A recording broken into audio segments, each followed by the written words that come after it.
Muito bom dia, boa tarde, boa noite. Essa é a disciplina Macroeconomia 1, Macro 1, que está sendo lecionada aqui no primeiro semestre de 2022 na UFRPE. Meu nome é Luiz Maia e eu estou gravando esse vídeo em complemento às nossas atividades dessa semana aqui do feriado do dia 21. Pessoal, com essa aula a gente quer falar um pouquinho mais sobre a visão da teoria keynesiana a respeito do mercado monetário, né, da demanda por moeda, da política monetária. E aí a gente precisa descrever com um pouco de cuidado quais são os pressupostos da teoria keynesiana acerca do funcionamento do mercado monetário, da demanda por moeda, da oferta de moeda, do funcionamento do Banco Central e tudo mais. Antes de tudo, é importante a gente lembrar que para o Keynes existe toda uma discussão faltante ainda, né, que estava ainda por ser feita no modelo clássico. O modelo clássico não entrava em detalhes sobre como funciona o mercado financeiro e tudo mais. Tá, então, a primeira coisa que ele vai falar, ele vai tentar uma abordagem do lado do agente, né, do tomador de decisão.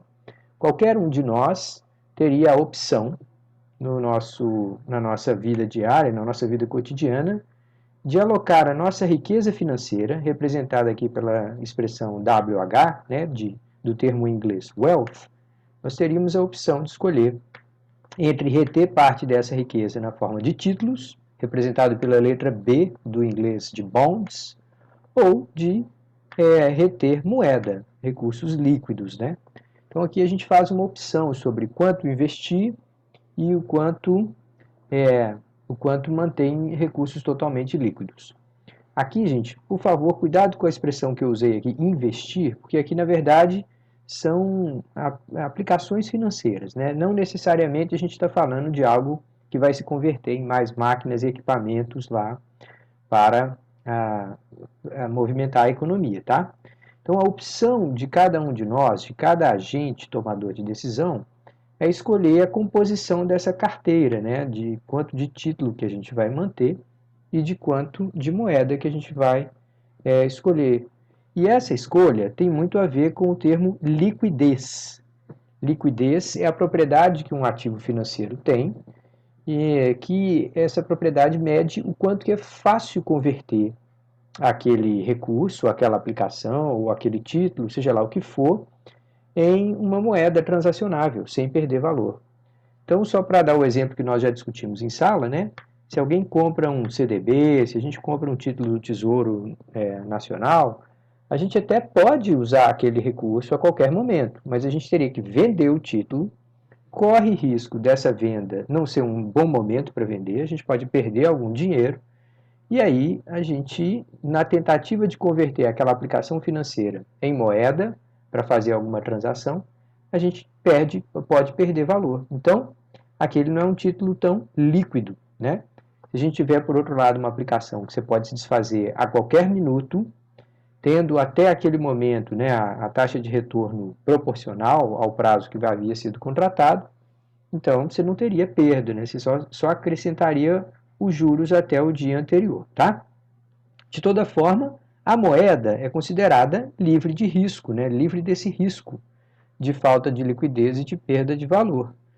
Então, Keynes chamou atenção para falar assim, as pessoas têm uma preferência por moeda, elas têm uma preferência por reter liquidez. E aí ele começa a mergulhar um pouco mais fundo sobre as razões, sobre os fundamentos dessas escolhas dos agentes, tá? Tá, então, para fazer essa discussão, o Keynes lembra-nos que no mercado de moeda, o que a gente tem é uma espécie de um comportamento do conjunto das pessoas que a gente chama de demanda por moeda. A demanda por moeda a gente está representando aqui dessa forma negativamente inclinada em relação à taxa de juros. Qual que é a ideia, gente? Se a taxa de juros estiver muito alta, ninguém quer ficar com o dinheiro parado, né, com o recurso parado na forma de moeda, porque afinal de contas tem um custo de oportunidade muito alto, ele podia estar rendendo juros. Por outro lado, se a taxa de juros é bem baixinha, então as pessoas não têm tanta preocupação em rapidamente se desfazer de moeda, porque, afinal de contas, comprar títulos, aplicar em títulos, não geraria ganhos assim tão grandes. Então, esse é o comportamento geral da demanda por moeda, mas que Keynes vai mergulhar e tentar interpretar bem mais profundamente o formato, a inclinação e o que move essa curva, tá? De toda forma, do ponto de vista da oferta monetária, a hipótese é bem simples e é a que a gente usa até hoje em grande maioria dos modelos. A gente assume que a escolha sobre quanta moeda permanece em circulação é uma escolha totalmente nas costas do Banco Central. É o Banco Central que decide se ele vai comprar e vender, ou vender títulos públicos, de modo a recolher moeda. Se ele vender título público, ele está recebendo moeda em troca. Se ele comprar título público, ele está trocando e enfiando moeda na economia. Mas essa é uma opção que o Banco Central faz com seus critérios próprios. Então, a gente coloca essa curva de oferta totalmente inelástica, uma linha vertical, dizendo assim, bom, aqui não existe um comportamento necessariamente articulado, associado à taxa de juros. Aqui é o Banco Central quem decide. Então ele pode deslocar essa curva para cá, de uma hora para outra, de repente ele lê alguma coisa, algum relatório, resolve deslocar para cá. É a opção da política monetária, tá? Então é uma opção discricionária, de fato é uma escolha que o Banco Central pode fazer e que vai simplesmente alterar de uma hora para outra a quantidade de moeda disponível para transações, tá? Então, a partir dessa visão geral, Keynes começa a olhar com mais detalhes sobre o que está por trás daquele comportamento dos agentes para reterem moeda. A gente discutiu em sala de aula essas razões aqui. As duas primeiras são bastante triviais. A gente precisa de moeda para fazer transações. Isso é óbvio. Quanto mais transações a gente pretende fazer, quanto maior a nossa renda, a gente tende a gastar mais, fazer mais transações, é natural que a gente precise de mais moeda. Existem as transações que são previsíveis e as transações que podem ser imprevisíveis. Então também tem que ter lá uma espécie de uma moeda que a gente guarda para o caso de precisar fazer transação. Então alguém vai fazer uma viagem, se você vai sair daqui e vai fazer uma viagem para o interior do estado, aí você está levando cartão de crédito, se você precisar você tem como fazer gastos. Mas aí na hora de sair alguém fala para você assim, quanto que você tem na carteira? Você, eu não tenho nada. Não, mas vai que, né? Você está no meio da estrada, você pode precisar fazer uma transação em algum lugar que não aceita cartão de crédito e tal. Você não sabe, estoura um pneu, você tem um problema no carro, tem que levar para a mecânica, o mecânico é um lugar bem simples, não aceita cartão. Você precisa ter uma moeda para eventuais transações. Então esses dois conjuntos aqui de condições, a gente chama de motivo 1, tá? Que é basicamente fazer transações, sejam elas previstas ou imprevistas. A segunda possibilidade, que aqui está chamada de condição 3, né, de motivo 3, diz respeito à especulação, né, que na verdade é o motivo 2. Então, as duas primeiras explicações são para o motivo 1, realizar transações, sejam elas previstas ou imprevistas. O segundo é para especulação. E aí a gente explicou em sala de aula que muitas vezes a gente prefere ter moeda ou recursos líquidos, depósito em conta corrente, na nossa conta, para eventuais oportunidades de aplicação. Se você está com o dinheiro todo aplicado lá num título que rende taxa de juros, e a taxa de juros vai aqui na casa de, sei lá, 10%, aí você está bem feliz, tem uma parte dos seus recursos estão em dinheiro, em conta corrente, a outra parte está rendendo juros de 10%, só que de repente vem o governo e fala assim, agora eu estou pagando nos novos títulos 12%. Então, comparativamente, a sua aplicação ela vai perder valor. Se você tentar vender, se tentar desfazer-se daquela aplicação de uma hora para outra, ninguém iria querer, entre aspas, comprar os seus títulos, a não ser que você oferecesse uma compensação. Então você vai ter que vender mais barato do que seria o preço até ali esperado, né? Então, na medida que a taxa de juros vigente da economia aumenta, o retorno imediato da aplicação que você tem pode cair, ou seja, o valor do capital que você tinha aplicado pode cair. Não se engane, tá, gente? Se você ficar quietinho lá com o seu título e esperar até o final, ele vai continuar pagando 10% ao ano, todo ano.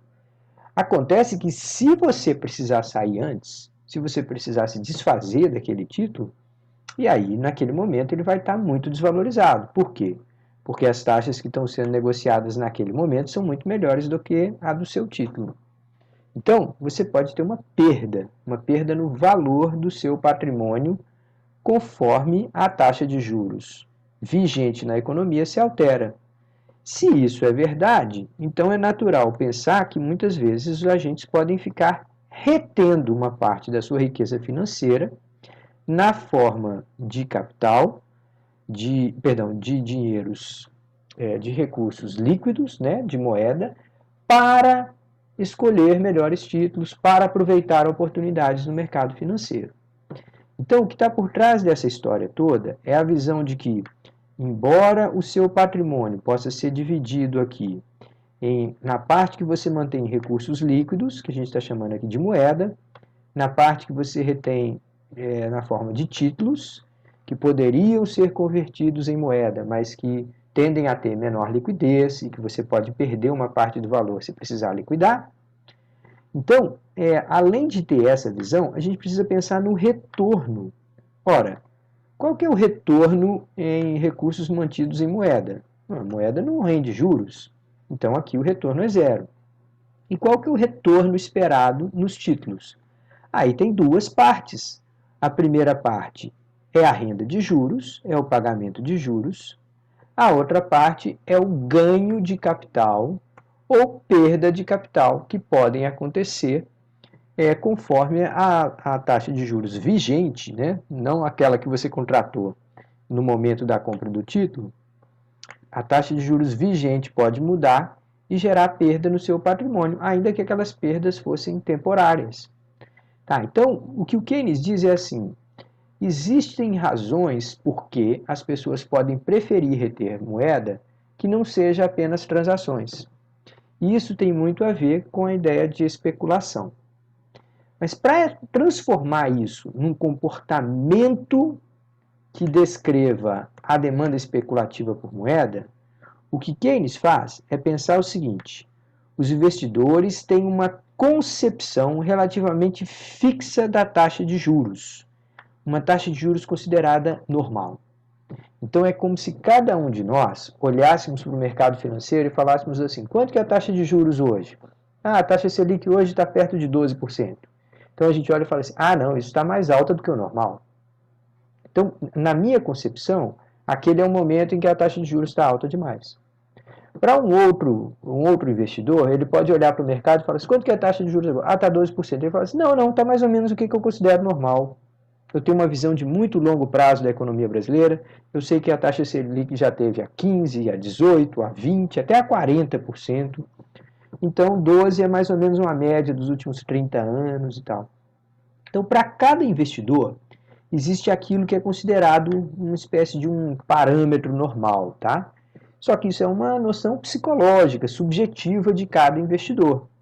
E aí, o quanto que ele vai escolher reter de moeda para eventuais possibilidades de compra, tendo em vista a mudança na taxa de juros, vai depender de como que a taxa de juros atual está, comparado com aquilo que ele individualmente considera normal. Tá, então eu expliquei aqui a noção geral. Agora nós vamos passo a passo ver isso na descrição do Keynes, tá? Então vou limpar aqui o nosso diagrama e passar um pouquinho para frente. Tá, então, primeiro vamos entender o seguinte: quando eu coloco essa letrinha I aqui, né, perto de cada termo dessas equações, eu estou falando do indivíduo, tá? I, então, é uma pessoa. I pode ser 1, aí é o Luiz Maia. Se I for 2, aí é o Zé Roberto. Se I for 3, aí é o Marcelo, tá? Então, para cada I, ou seja, para cada pessoa, eu tenho um estoque de moeda retido para transações e tenho um estoque de moeda retido para especulação. A soma dessas duas coisas dá o total de moeda que o Luiz Maia, se I for igual a 1, que o Luiz Maia escolheu reter, a quantidade da sua riqueza financeira que ele manteve em recursos líquidos. E, obviamente, aqui para o Luiz Maia também vai ter a soma desse cara com o quanto que a pessoa compra de títulos públicos, ou, perdão, de títulos no mercado financeiro, podem ser públicos, privados, o que for. A soma desses dois vai dar o total da minha carteira, o total da minha riqueza financeira, tá? Tá, então, essas noções podem ser vistas ou do ponto de vista individual, como a gente está fazendo aqui, ou do ponto de vista agregado, como a gente descreveu antes, tá? É verdade para a sociedade que o total de riquezas financeiras seria a soma de recursos líquidos e recursos não líquidos, e é verdade também para cada pessoa que a gente tem essa classificação da carteira, tá certo? Tá, então, com essa ideia em mente, nós queremos saber como que esse cara aqui varia, tá? Nós vamos dar uma atenção especial e falar assim, como que o cidadão escolhe reter mais ou menos moeda para a finalidade da especulação, tá? É essa que é o nosso próximo passo aqui na compreensão da teoria monetária do Keynes. E aqui a gente tem um diagrama para explicar isso, tá? Gente, esse primeiro diagrama aqui é o que eu vou explicar agora, é o comportamento de uma pessoa, de um cidadão, um agente escolhendo como que ele vai reter moeda para a especulação. Quanto do seu portfólio que ele vai manter na forma de recursos líquidos, assim, dinheiro em conta corrente, para aproveitar eventuais possibilidades de compra do mercado financeiro. Então vamos ler juntos aqui esse diagrama, tá? Aqui no eixo vertical eu tenho a taxa de juros que está vigente lá na economia. E aqui nesse eixo horizontal eu tenho a quantidade de moeda. Tá? Mas aqui eu estou procurando essa quantidade de moeda específica aqui. Ó. O que que essa expressão representa? O total da minha riqueza menos a riqueza retida na forma de moeda para transação. Então, essa continha aqui vai dar M2, né? Vai dar o quanto de moeda que ele está retendo para a transação, para especulação. Então, vamos dar uma olhada de como que isso acontece. Ó. Se a taxa de juros estiver bem alta aqui em cima, ele fala assim, eu acho que essa taxa de juros está mais alta do que eu considero um patamar normal. Então, eu particularmente acho normal esse patamar aqui. Se a taxa de juros está mais alta do que o patamar que eu considero normal, eu não preciso manter moeda para especulação. Não vale a pena. É melhor até eu aplicar nos títulos do mercado financeiro. Tá. A partir de um determinado momento, se a taxa de juros cair abaixo daquilo que eu considero o normal, eu vou reter uma quantidade específica de moeda lá, que é algo que é particular, é o que eu gosto, depende da minha preferência. Então, se hoje a taxa Selic estivesse 6%, e eu acho que o normal ela está a 9%, aí eu falo assim, bom, então eu quero reter moeda na forma de moeda para especulação. Porque eu acho que qualquer hora essa taxa de juros, a tendência dela é subir de volta para o patamar normal. Então eu não vou comprar título ainda, vou esperar um pouquinho.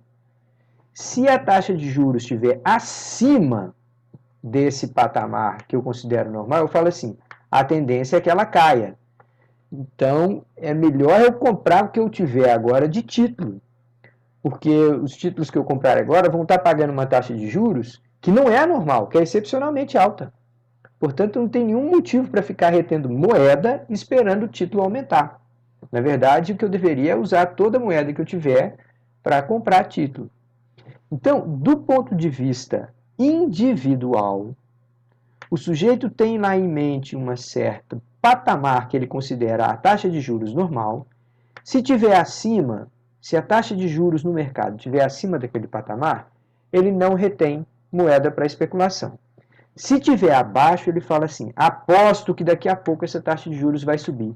Então eu vou ficar guardando aqui uma parte do meu dinheiro em moeda, para na hora que subir, aí sim eu comprar os títulos.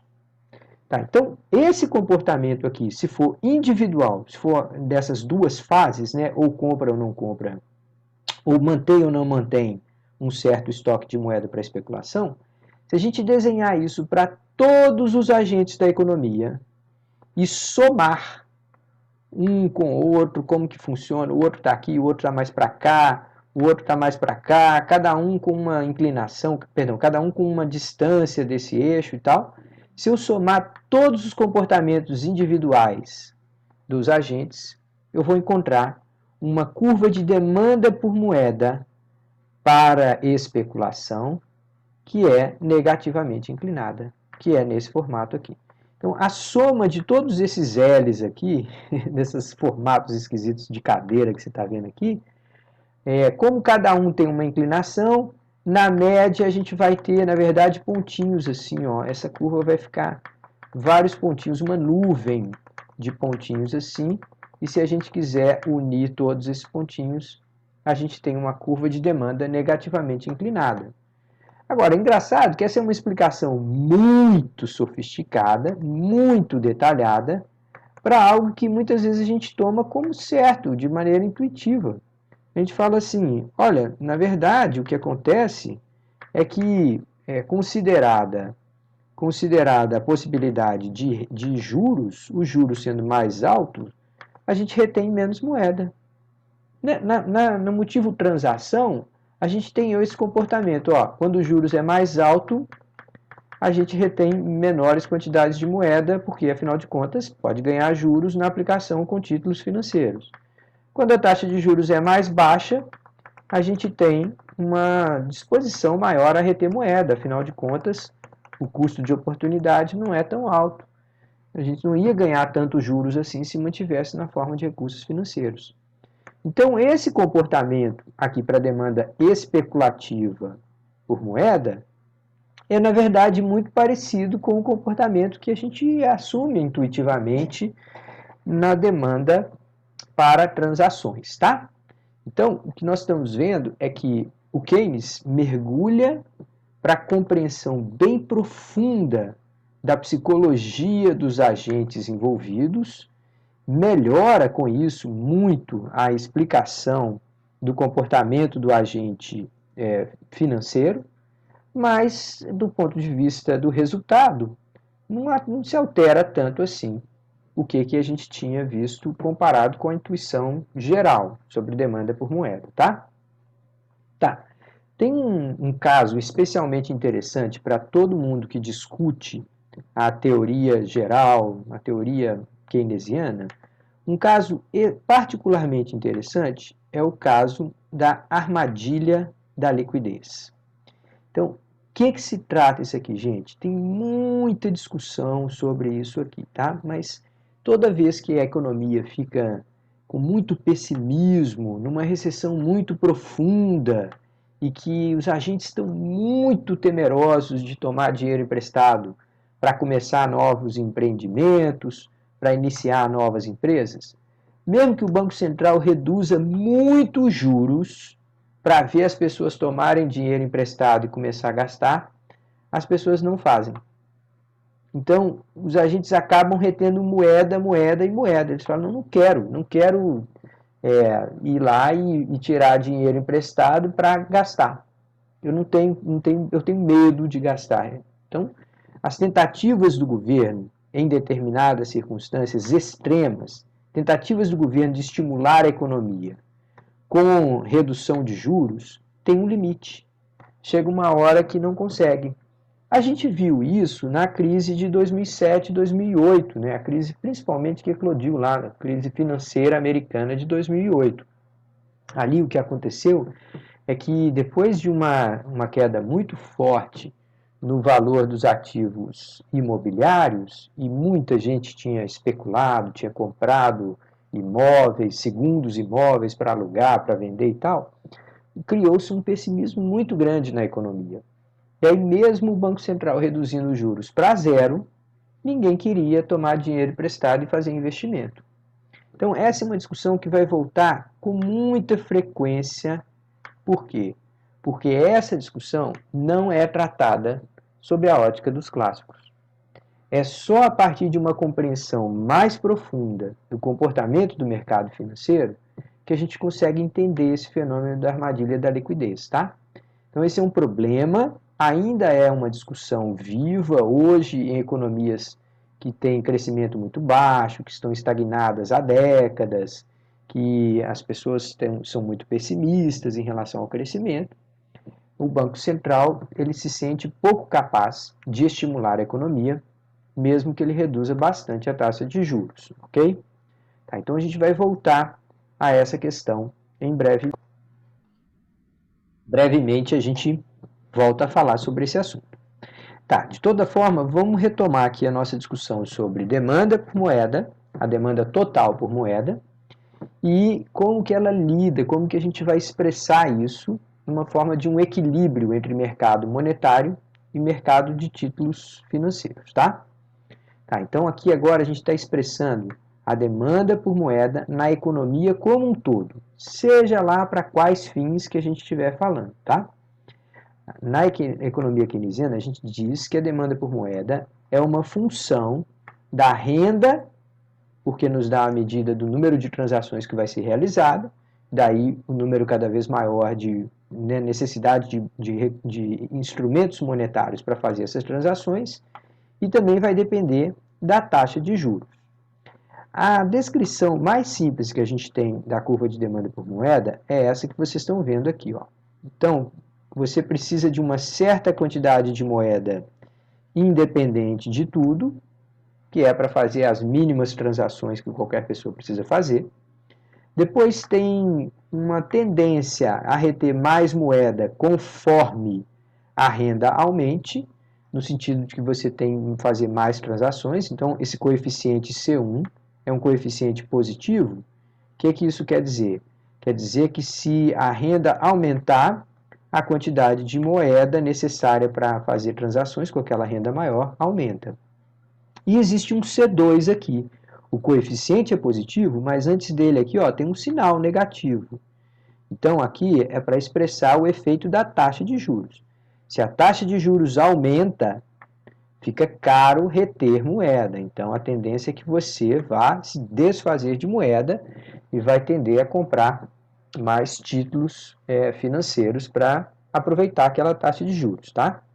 Então, aqui estão expressas todos os motivos de demanda por moeda, tá? A demanda para transações e a demanda para precaucionária variam positivamente com a renda e negativamente com a taxa de juros.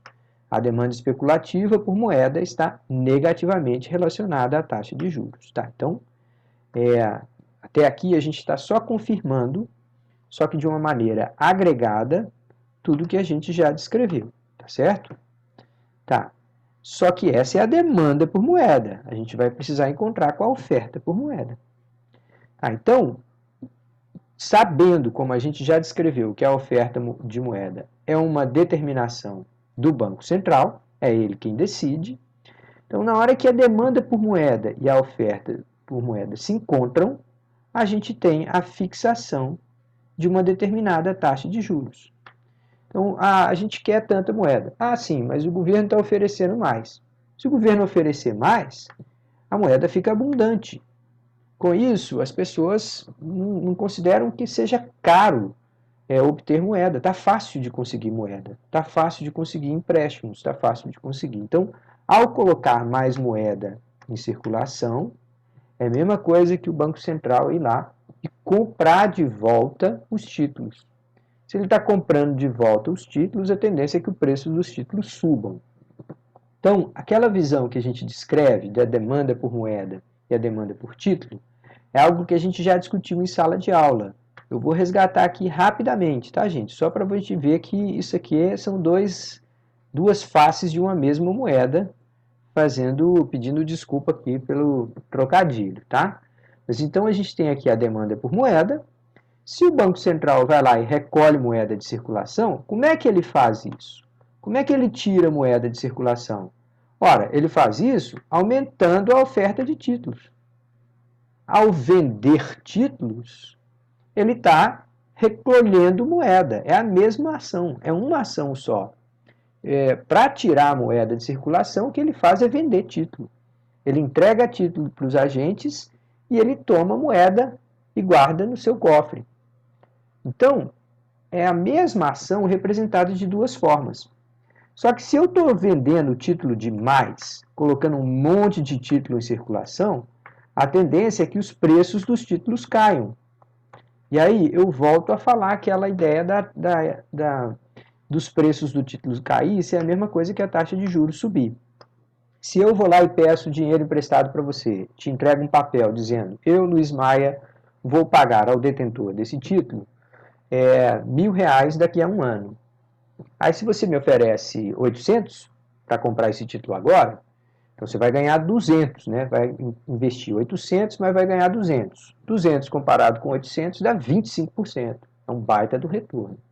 Só que se eu tiver sem reputação, né, se as pessoas estiverem desconfiando da minha capacidade de pagamento, e eu for colocar mais título à venda, eu chego lá e falo assim, pessoal, ainda estou colocando um outro título aqui de R$ 1.000. Aí alguém chega e fala assim, não, eu dou 500. Se o preço do título caiu, essa pessoa vai investir 500 e vai receber 500 no espaço de um ano. Então, ela vai ganhar um retorno de 100%. Então, o preço do título cair é a mesma coisa que a taxa de juros de remuneração daquele título subir. Então, descrever o que está acontecendo no mercado de moeda é a mesma coisa que descrever o que está acontecendo no mercado de títulos. Literalmente, são duas faces de uma mesma moeda, tá certo? Tá, então, voltando a essa interpretação, né, de que a oferta por moeda, que a oferta por moeda e a demanda por moeda juntas vão definir ali qual que é a taxa de juros, esse daqui é o comportamento de centenas de milhares ou milhões de pessoas ao mesmo tempo. Esse daqui, esse outro, é o comportamento de um agente, o Banco Central. Então, ele pode ver o que está acontecendo e tomar sua decisão. Ele pode ver qual que é o perfil dos agentes aqui e falar assim, vou aumentar ou vou reduzir a quantidade de moeda em circulação. Com isso, o Banco Central acaba indiretamente provocando essa taxa de juros subir ou cair. Tá? Então, essa é a noção geral que a gente tem do comportamento da política monetária. Mas a gente quer descrever essa relação no conjunto de circunstâncias em que esse equilíbrio se dá. Porque observe aqui, gente, para cada demanda por moeda que eu desenhar, está pressuposto um certo nível de renda. Essa relação aqui, ó, é a relação entre taxa de juros e a quantidade de moeda que está sendo retida. O que vai acontecer se a renda subir? Ora, se a renda subir, um número maior de transações provavelmente vai ser feita. Para fazer um número maior de transações, é provável que essa demanda por moeda se altere. Tá, então a gente quer passar para uma outra descrição em que a gente entenda todas as circunstâncias em que o mercado monetário vai estar em equilíbrio, ou seja, que a demanda por moeda vai se igualar à oferta por moeda, tá? Então, a gente vai avançar na compreensão desse funcionamento desse mercado, criando uma relação que, na teoria keynesiana, é chamada de curva LM. Então, a gente está começando a falar agora de uma das partes centrais da nossa disciplina, que é esse modelo, um modelo keynesiano, um modelo chamado de ISLM. É possível que vocês já tenham ouvido falar desse modelo, mas a gente precisa, de alguma forma, compreender por que a gente está indo nessa direção, tá? Pessoal, no caso da teoria keynesiana, os juros e a moeda têm lá uma relação do mercado financeiro, como está funcionando, só que o que estiver acontecendo no mercado financeiro afeta o lado real da economia, afeta a decisão de investimento, a decisão de comprar e tudo mais. E vice-versa.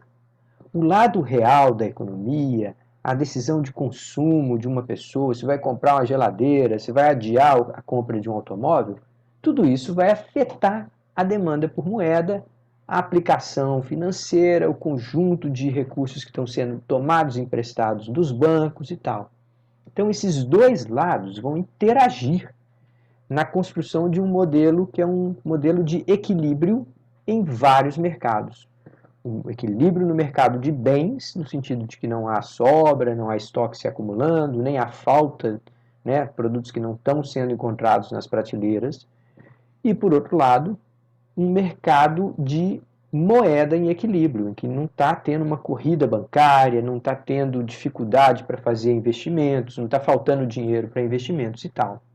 Tá? Então, a maneira de encontrar a relação entre o lado real da economia e o lado monetário da economia é o que nos levou o Keynes a descrever esse modelo que depois ganhou o nome de modelo ISLM. Tá?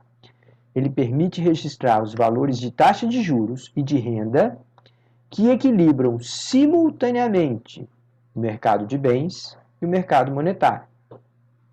Tá, então, o que tiver em equilíbrio no mercado monetário, eu mostrei para vocês agora mesmo, significa equilíbrio no mercado de títulos, porque são duas faces de uma mesma moeda, tá? Então, quando a gente encontrar os níveis de juros e de renda que mantêm em equilíbrio o mercado monetário, a gente também vai encontrar os níveis que mantêm em equilíbrio o mercado de títulos, e a gente vai querer ver se também há um equilíbrio no mercado de bens, ou seja, se está sobrando produto, se está faltando produto, se uma empresa esperava vender mais do que de fato foi lá e vendeu. Tá? Então, tudo isso vai ter uma interação. O lado monetário da economia, a taxa de juros, a quantidade de moeda em circulação, e o lado real da economia, quantidade de bens que está sendo comprado, o número de pessoas que está tendo emprego e tudo mais. Tá? Essas duas áreas vão interagir, uma afeta a outra, e é isso que a gente vai tentar demonstrar através do modelo ISLM.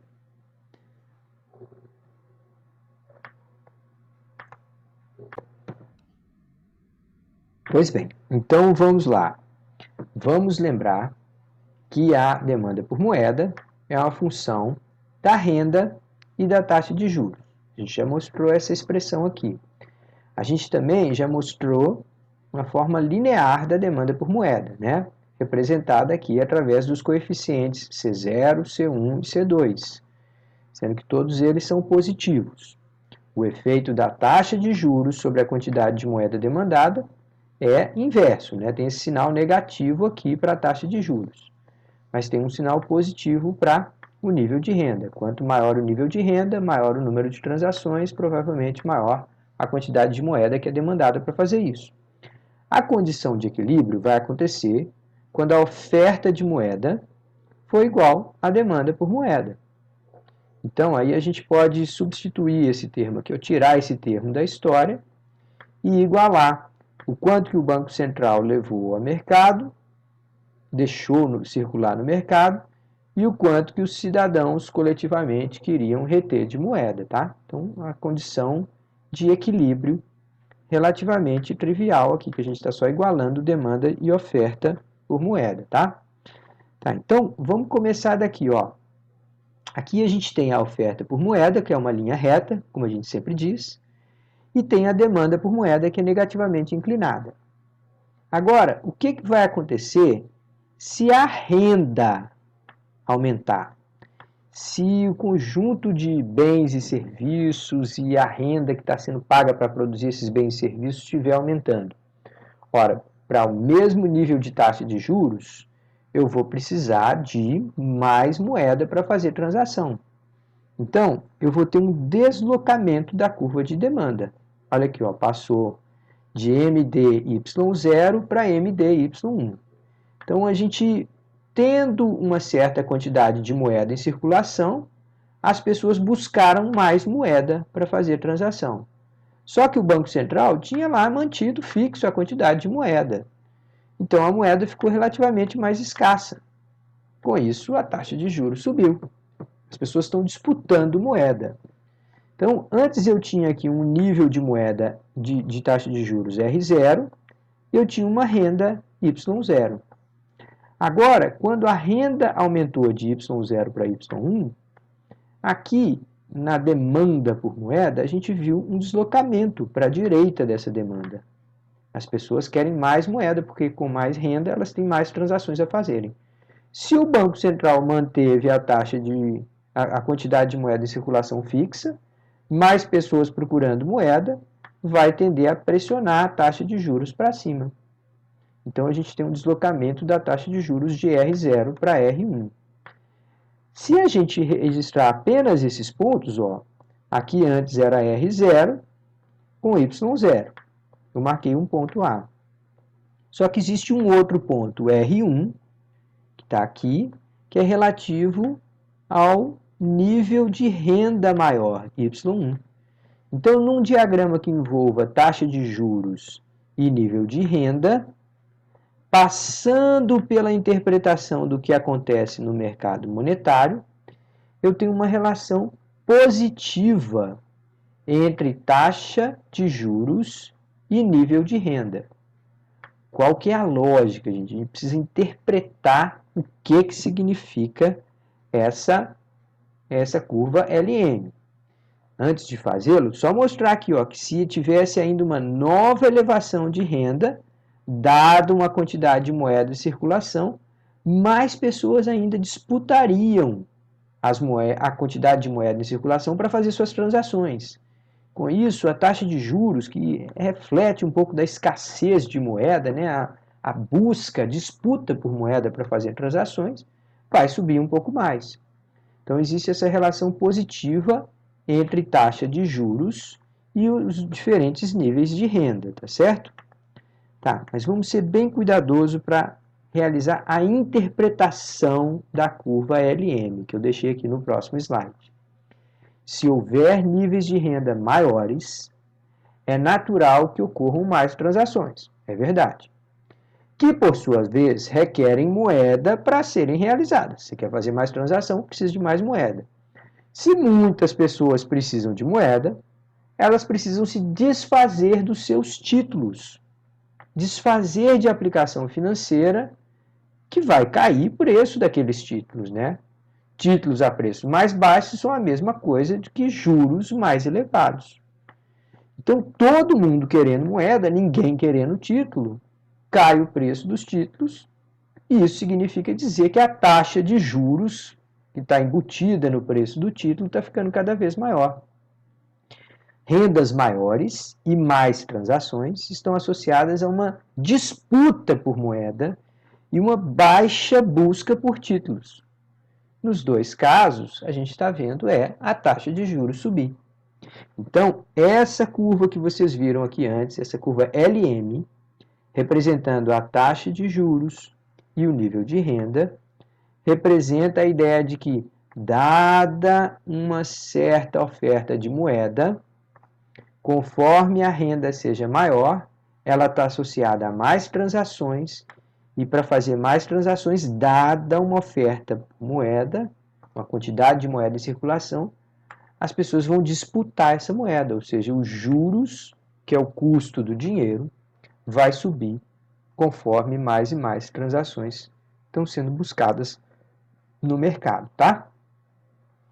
Pessoal, no nosso próximo encontro, eu vou estender um pouquinho mais essa explicação e vou começar principalmente a fazer não apenas a interpretação da curva LM, mas eu vou falar com mais detalhes sobre os fatores que determinam a inclinação dessa curva, né? Se ela vai ser mais em pé ou mais deitada, a gente vai descrever isso nos diagramas, e depois eu vou falar dos casos extremos, né? De uma curva perfeitamente inelástica, o que isso quer dizer, o que não quer dizer, e por último eu vou falar sobre os deslocamentos dessa curva, o que podem fazer essa curva se deslocar para a direita ou para a esquerda, tá certo? Mas eu vou parar por aqui porque é melhor fazer essa discussão no nosso próximo encontro síncrono, quando eu estiver conversando com vocês e a gente puder voltar, parar, explicar de novo, conforme haja necessidade, tá certo? Bom, muito obrigado a todos que nos acompanharam até aqui, eu espero que vocês façam bom uso desse vídeo e a gente se fala no nosso próximo encontro. Um abraço, até mais!